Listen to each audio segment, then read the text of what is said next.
Okay, so we're on part C, the second part. We're talking about measures of variability here. So the first one's pretty easy. It's called the range. The range is just the maximum minus the minimum. So for set A, it would be 601.5 minus 598.5. For set B, it'd be whatever that number is, around 604-ish, minus 596-ish. And you just subtract to get your distance between the maximum and minimum. It's going to be a positive number all the time. You're taking the biggest number minus the smallest number. And you can see that set B has a larger range than set A if you're comparing the two. You want to use comparative words. So the range is a single number. It's not a resistant measure of variability. Oh, that's interesting. So what that means is an outlier is going to have a huge effect on the range, right? Because it kind of makes sense. If it's the biggest number minus the smallest number, with an outlier, which would be the either biggest or smallest number, have a huge effect on it? Absolutely, right? So it's not a very resistant measure. Now we get to this idea of standard deviation. So I want you to think, when you think of standard deviation, I want you to think of this phrase, typical, I like using that word, typical deviation or difference from the mean. What's the typical? It's not quite the average. It's close to that idea. The formula is a little bit more complicated than just the average deviation from the mean. So it's better to say the word typical. The formula is a more complicated concept than just an average. You're finding the average of the squared deviations in the formula, which is kind of true there, but then take the square root. So it's kind of a complicated formula. This is the formula down there in the bottom right. So that's the formula for standard deviation, for sample standard deviation. That symbol, the uppercase sigma, means sum of the differences between each data value and the mean squared, all divided by n minus 1, all of that square rooted, right? So it's a pretty complicated formula. We're going to kind of take that a step at a time. We'll do this in a second here. Go and write that down in your notes, you can. So how to find the standard deviation of a group. So what I'm going to do is I'm going to type this into our calculator. I think it's a better visual of what's happening here when you see this this thing. So I'm going to say this is the data. So I'm just going to data, and 1, 2, 2, 2, 3, 3, 3, 3, 4, 4, 6. Let's see, 1, 2, 3, 4, 5, 6, 7, 8, 9, 10, 11. So I put in the right number of terms. So that looks pretty good. And they all look good. Okay, so just going to make sure you did that.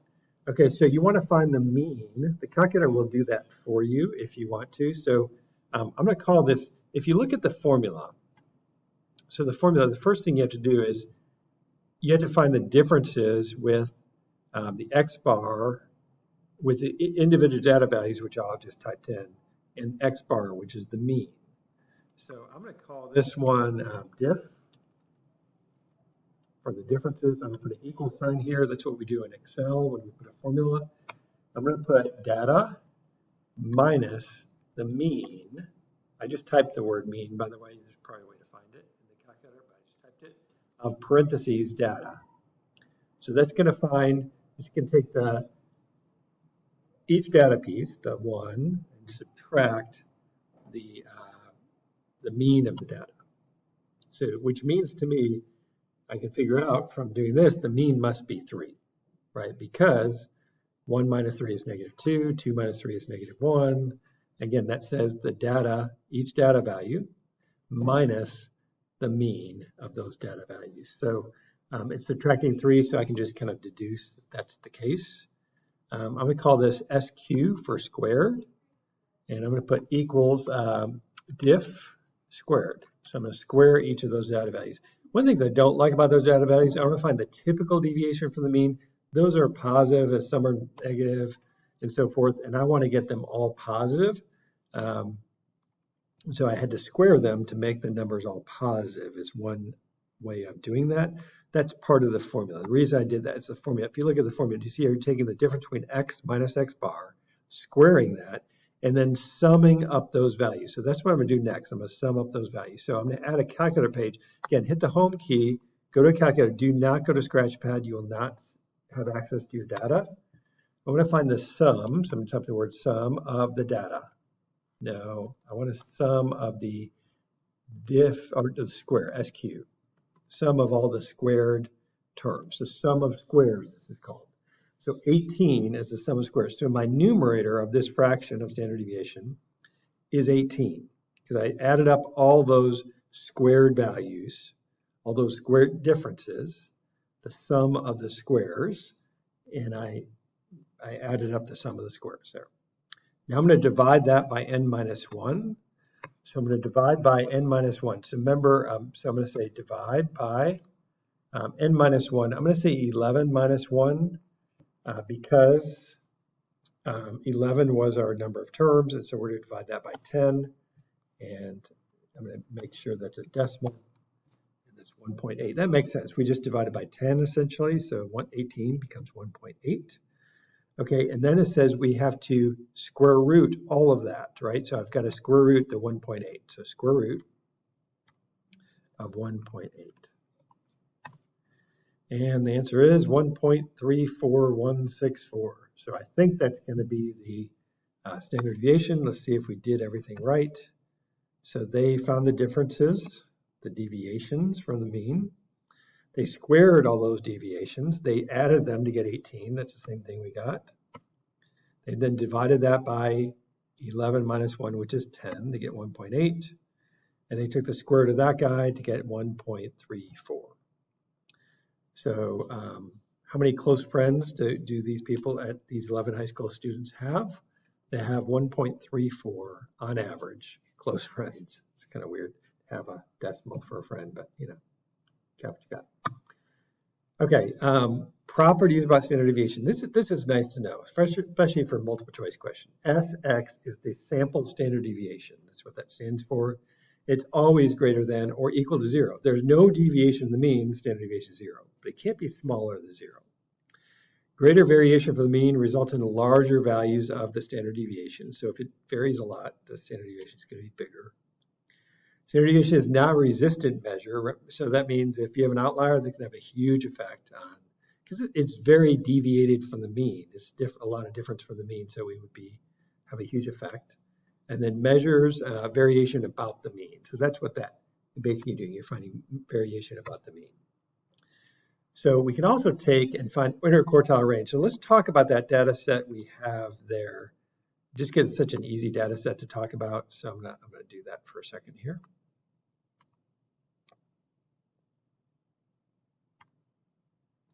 Okay, write it out.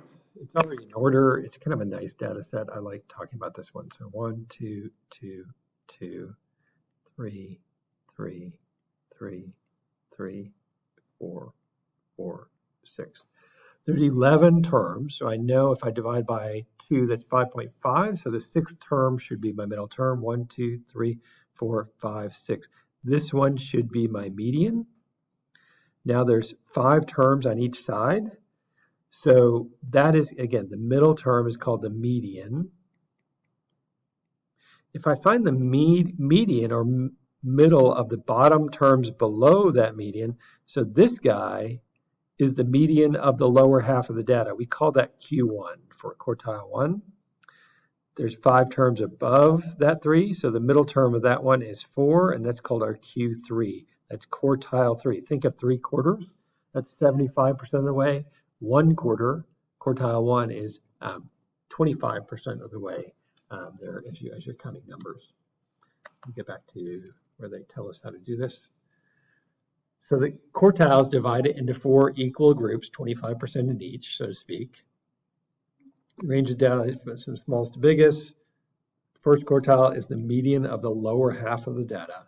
Third quartile is the median of the upper half of the data. Right, so we've got, yep, there it is. For that one, can help describe the position of an individual value. IQR is Q3 minus Q1. So Q3 minus Q1. So for that first example, IQR would be 4 minus 2, or 2. So the IQR distance, it's a measure of how spread out the data is. It is resistant to outliers because it's not really, you can have a really high value and the third quartile, first quartile is not really going to be affected much by that. IQR is that distance from Q3 minus Q1, always positive. So find the IQR for this one. So I'm going to show you how to do this in your calculator. We just showed you how to do it by hand, but I want you to be able to do it in the calculator as well. So go to home screen, go to that, and this is about error. Somebody called at the top of it's called error. And we have 46, 59, 48, 19. You might want to do this with me. 47, 41.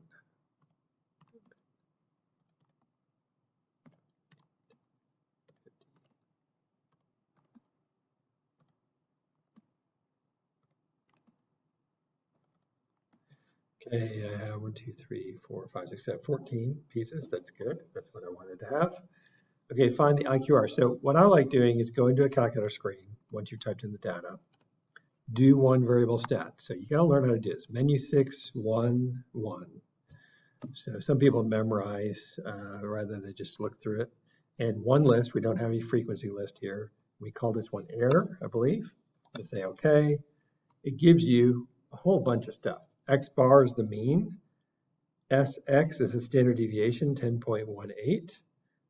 Sigma X is the population standard deviation. Another one was the sample standard deviation, and it gives you the 5-number summary. So we need Q3 and Q1 there. So Q3 is 49. Q1 is 39. So 49 minus 39 is 10. So you can find it. They did it by hand. They found that the middle of the top half of the data, notice that when two numbers divide, that top number is included in the top half of the data. When it's one number that divides, that is the median, you don't include that number in the top or lower half. So in this kind, you do. And so you can see that 49 and 39 are the middles of those top and upper and lower halves of the data. And so you subtract them to find the IQR, which is 10% error is the IQR there. So those are measured in percentages. Choosing measures of, so I really like that.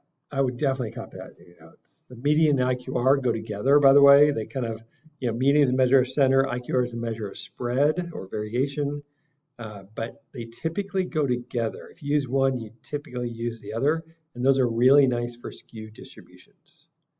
If it's roughly symmetric, you're probably going to use the mean and the standard deviation if it's roughly symmetric. Those two kind of go together. Measure of center, the mean, measure of spread, the standard deviation, that go with roughly symmetric data that doesn't have outliers.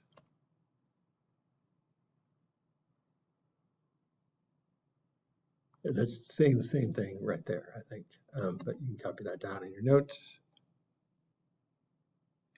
Use a range to measure variability only as a last resort. We prefer IQR or standard deviation, I would think. So those are our better choices. But yeah, sometimes you just can't figure it out. You don't have the individual data values, and the range is all you got. What's best? So this is definitely skewed to the right. So whenever it's skewed, the better choice is median and IQR, right? Because those are resistant to the effects of an outlier, and there's definitely an outlier, at least one outlier in this one. There's probably a few. Right skewed, obvious outlier, and a max at 104. You want to choose resistant ones, and the two that are resistant are median and IQR. It's resistant to the effect of that outlier. That's why we choose it. So anytime it's skewed, might have an outlier, we're always going to go with median IQR for that. Anytime it's not skewed, it's kind of symmetric. You go with mean, standard deviation. Q3 minus Q1 is 5, and that's where that comes from.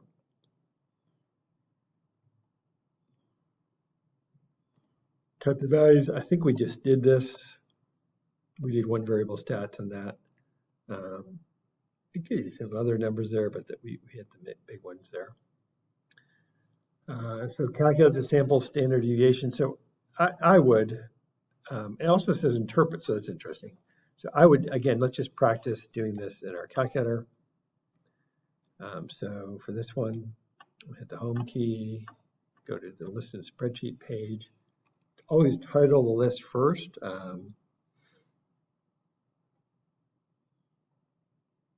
Angles, I guess I'm just going to call it angles.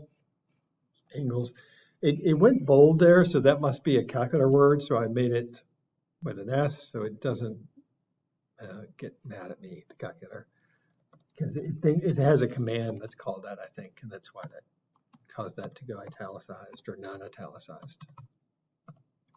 Okay, 1, 2, 3, 4, 5, 6. Yep, that looks about right. I'm going to do one variable stat.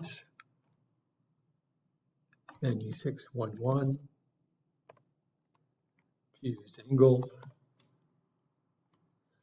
And so we have our X bar is 38.5. Our sample standard deviation is 9.268. Q3 is 45 and Q1 is 30. So the IQR is 15. So I think the tough part about this one, and this is what gets tough about stats sometimes, is okay, we can let the calculator calculate the standard deviation, interpret this value. Remember the wording I talked about with standard deviation, typical deviation from the mean. I want you to use that wording when you're interpreting the value. So in this case, the angle of repose of these materials typically varies from the mean by about 9.27 degrees.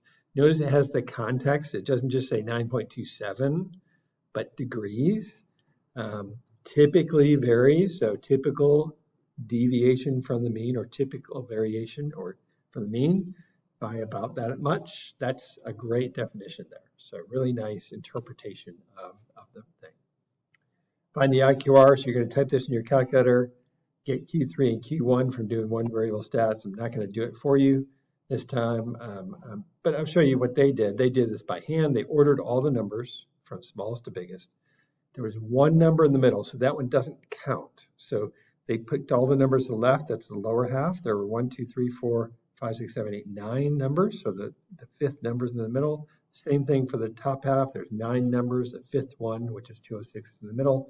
Subtract the 2 to get the 61. According to recent estimates, approximately 20,000 black bears lived in Pennsylvania. Here are some of the statistics of that. So they give you the summary stats up top. That's really nice. Which measures of center variability should we use? Okay, so I like this question a lot. It looks roughly symmetric to me. And by the way, the mean and the median should be pretty close. 60.413 and median is 61. Because when it's roughly symmetric, you expect the mean and the median to be pretty close. So I would use mean and standard deviation in this case. Let's see what they said. Approximately symmetric and mound shape with no apparent outliers. Therefore, we can use the mean as a measure of center and the standard deviation as a measure of spread or variability. That's the lesson for today.